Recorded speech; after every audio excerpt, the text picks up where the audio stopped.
विकास Ranjan sir का नाम आपने न जाने कितने टॉपर्स के जुबान से सुना होगा। पिछले 16 से भी ज्यादा सालों से विकास सर सोशियोलॉजी के लिए गाइडेंस एंड टीचिंग प्रोवाइड कर रहे हैं। उनकी सोशियोलॉजी गाइडेंस ने अनेक एस्पिरेंट्स के सपनों को हकीकत में भी बदला है। यही कारण है कि हर साल कई टॉपर्स विकास रंजन सर का नाम यूपीएससी में सफल होने के बाद लेते हैं। और अगर आप भी एक सफल यूपीएससी टॉपर बनना चाहते हैं तो ट्रायम्फ आईएएस लेकर आ रहा है सीएससी 2026-2027 के लिए एक एक्सक्लूसिव बैच। ये बैच आपकी सीएससी 2026 की प्रिपरेशन के लिए एक बेस्ट बैच हो सकता है। यहां मिलेगा आपको in depth coverage of UPSC syllabus, वो भी कंटेम्पररी ओरिएंटेशंस एंड एप्लीकेशन के साथ। आपको मिलेंगे रेगुलर असाइनमेंट हर टॉपिक के कंप्लीट होने के बाद, ताकि आपकी कॉन्सेप्चुअल क्लैरिटी और बेहतर हो सके। हर क्लास के बाद विकास रंजन सर के साथ 1-on-1 डाउट डिस्कशन सेशन। इसके अलावा और भी बहुत कुछ। ज्यादा जानकारी के लिए आज ही कॉल करें नीचे दिए गए नंबर्स पे, या आप ट्रायम्फ आईएएस की वेबसाइट पर भी जा सकते हैं।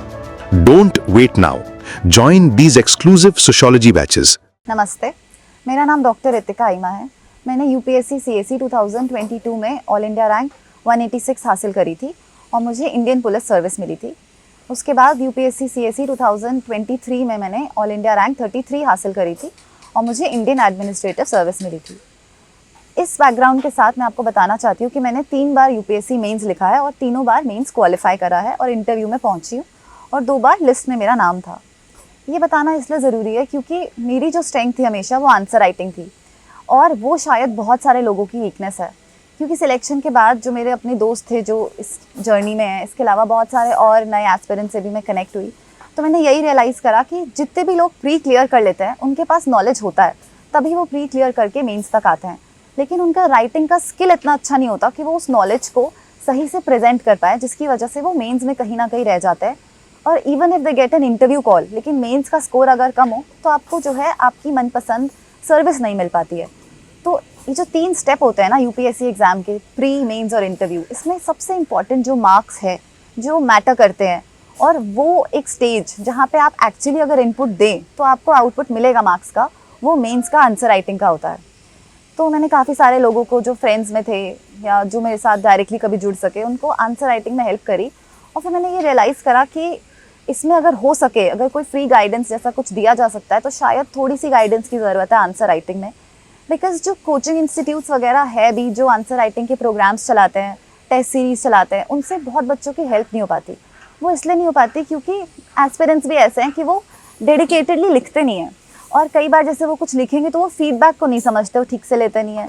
प्लस शायद जो हमारे इवैल्यूएशंस होते हैं टेस्ट सीरीज़ के, वो भी हर बार दूसरे इवैल्यूएटर से होते हैं। तो कई बार हो सकता है आपने किसी टेस्ट सीरीज़ में पेपर दिया, आपने 10 पेपर लिखे, लेकिन वहाँ इवैल्यूएटर चेंज हो गए, तो उनका जो फीडबैक आता है ना वो भी कंसिस्टेंट नहीं आता। तो हो सकता है पहली बार आपको किसी ने कहा कि इंट्रोडक्शन में डेटा मत डालो, दूसरे वैल्यूएटर का स्टाइल अलग है लिखने का, तो कहेगा नहीं डेटा डालो, तो ना बच्चे भी थोड़ा कंफ्यूज हो जाते हैं। तो इसमें आंसर राइटिंग में जो गाइडेंस मिल रही है कहीं ना कहीं वो थोड़ी सी कम है, बल्कि कंटेंट शायद आपको दुनिया भर का हर जगह मिल जाए। आप कोई PYQ सर्च करेंगे यूपीएससी का तो आपको पहले से ही लिखे हुए आंसर्स मिल जाएंगे ऑनलाइन कोचिंग वेबसाइट्स पे, वो आपको फ्री में मिल जाएंगे और काफ़ी अच्छे लिखे हुए आंसर्स हैं। लेकिन वहाँ तक आप पहुँचेंगे कैसे? वो जो गाइडेंस है ना बीच का, कि अप्रोच क्या होनी चाहिए आंसर को लेके, वो थोड़ी सी कई जगह पे मिसिंग है। तो मैंने कोशिश करी थी अभी ऑलमोस्ट 6 मंथ्स बैक कि अगर मेरे से कुछ हेल्प हो सके, तो एक टेलीग्राम चैनल के थ्रू मैंने बहुत सारे बच्चों को आंसर राइटिंग की गाइडेंस देने की कोशिश करी। अभी लास्ट 1 महीने से वो टेलीग्राम चैनल एक्टिव है और हम कोशिश कर रहे हैं कि यूपीएससी सीएससी का जो 2025 का जो पेपर है हम उसको सॉल्व करें। तो हम GS1 में चल रहे हैं अभी, and what we basically do is we solve just 2 questions and हम उसके structure of the question, demand of the question, answer में आपका thought process क्या होना चाहिए, क्या आपकी अप्रोच होनी चाहिए, उस पर बात करते हैं। सो मेरा ऐसा तो मानना नहीं है कि हर बच्चे का आंसर एक जैसा होना चाहिए, क्योंकि आपका आंसर आपकी स्ट्रेंथ के हिसाब से होना चाहिए। आपकी स्ट्रेंथ किस राइटिंग स्टाइल में अच्छी आती है, क्या आप फ्लो चार्ट्स में अच्छा लिख पाते हैं, या आप लॉन्गर पॉइंट्स में अच्छा समझा पाते हैं, आप एग्जाम्पल्स देने में कंफर्टेबल हैं बहुत सारे, या फिर आप लास्ट पे एक केस स्टडी से बेटर समझा पाते हैं, वो आपकी स्ट्रेंथ्स होती है। So I never tell you what to improve in the first go. I always focus on what you're doing wrong. कि जो गलतियाँ हो रही हैं पहले वो निकालते हैं, फिर आपका स्टाइल अपने आप बेटर होगा, और अगर उसमें किसी और फर्दर इनपुट इम्प्रूवमेंट की ज़रूरत होगी तो we can focus on that. तो this is a free initiative, it is basically more oriented towards guidance. इसमें हैंड होल्डिंग नहीं कराना चाहती मैं, क्योंकि हैंड होल्डिंग जैसा कुछ नहीं होता।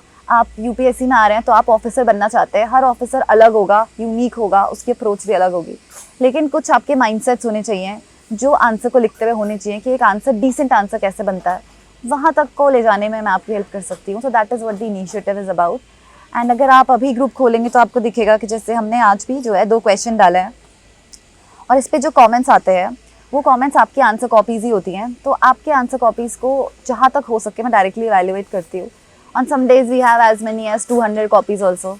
तो कभी तो मौका मिले, छुट्टी का दिन है तो मैं इवैल्यूएट कर लेती हूँ अकेले, लेकिन कभी नहीं भी होगा तो I at least give you a feedback so that you know where you are going wrong. है ना, यूपीएससी में सबसे बड़ी चीज़ ये है कि अच्छी गाइडेंस तो है लेकिन बहुत सारी मिस गाइडेंस भी है.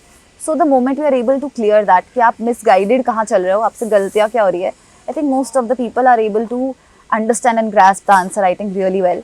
तो आई होप दैट अगर आपको ऐसी कोई प्रॉब्लम है कि आप कहीं ज्वाइन नहीं कर पा रहे, आप अपने आंसर को सेल्फ एवेल्युएट भी नहीं कर पा रहे क्योंकि आपको समझ नहीं आ रहा, हर टॉपर का जो मॉडल आंसर होता है वो डिफरेंट होता है, तो आप किसका स्टाइल फॉलो करो, या इस तरीके की आपको बेसिक चीज़ें समझ नहीं आ रही है with respect to answer writing, you can check the channel out. I always tell people कि जिन्होंने पढ़ा नहीं है ना अभी, जो खुद आंसर नहीं लिख सकते, उनको दूसरे के आंसर्स पढ़ने चाहिए, बिकॉज उससे आपको आइडिया मिलता है कि एक ही क्वेश्चन को 10 डिफरेंट स्टाइल्स में कैसे लिखा जा सकता था. एंड अगर कोई गलतियाँ मैंने पॉइंट आउट करी होगी तो यू रियलाइज दैट ऑल्सो कि यार ये चीज़ इस आंसर में गलत है एंड ये हमें अपने आंसर में रिपीट नहीं करनी. तो कई बार हम दूसरों की गलतियों से या दूसरों के अच्छी चीज़ों से इंस्पायर भी हो सकते हैं. तो अगर आप स्टार्ट नहीं कर सकते अभी तो even then you should go through it because you will understand different तरीके आंसर लिखने के. And the one important thing that you will get is what is the demand of the question. क्योंकि एक बार आपने क्वेश्चन की demand समझी ना कि यूपीएससी में जब कोई क्वेश्चन आता है तो हमसे एक्सपेक्ट क्या करता है, वो कितने डीप में पूछना चाह रहा है, वो क्या एनालाइज करवाना चाह रहा है, तभी आप जब पढ़ाई करोगे तो आप उसी हिसाब से करोगे ना, उतनी ही डेप्थ में आप उस टॉपिक के जाते हो. तो किसी भी टॉपिक को पढ़ने के लिए उसके PYQ समझ के जानना कि वो डिमांड क्या करता है, कितने डीप में जाना है, या क्या इस चैप्टर में कभी डायग्राम्स आते हैं, क्या वो डायग्राम बनाने होते हैं, कितने सारे एग्जाम्पल पता होने चाहिए, different ways of how a single question और a single topic can be asked, वो आपको क्वेश्चन से ही समझ में आता है. So even if you are a beginner, I think beginners की तो बहुत हेल्प हो जाएगी because they will waste less time. But अगर आप उस स्टेज पे भी हो कि आपको लग रहा है कि मैंने एक आध मेंस दे रखा है बट मार्क्स अच्छे नहीं आते, somewhere I am doing wrong, तो आप जो है चैनल को जस्ट जाके देख सकते हो. You will be able to understand what mistakes you are making and if you correct those, I am very very sure कि आप अपना जो बेस्ट है उसको अचीव कर पाओगे. And I think that is what free guidance is about, कि कम से कम किसी की इतनी हेल्प हो जाए कि वो अपनी गलतियाँ निकाल सके. ठीक है, उसके बाद जहाँ उसको पहुँचना, जहाँ उसकी मेहनत उसको ले जा सकती है, उसकी कैपेबिलिटी ले जा सकती है, वो खुद पहुँच जाएगा. So if you're not already there, I hope you check it out and I hope it helps more people. And at least कोई अपना time तो waste ना करे doing something that is not required in the exam. Thank you so much.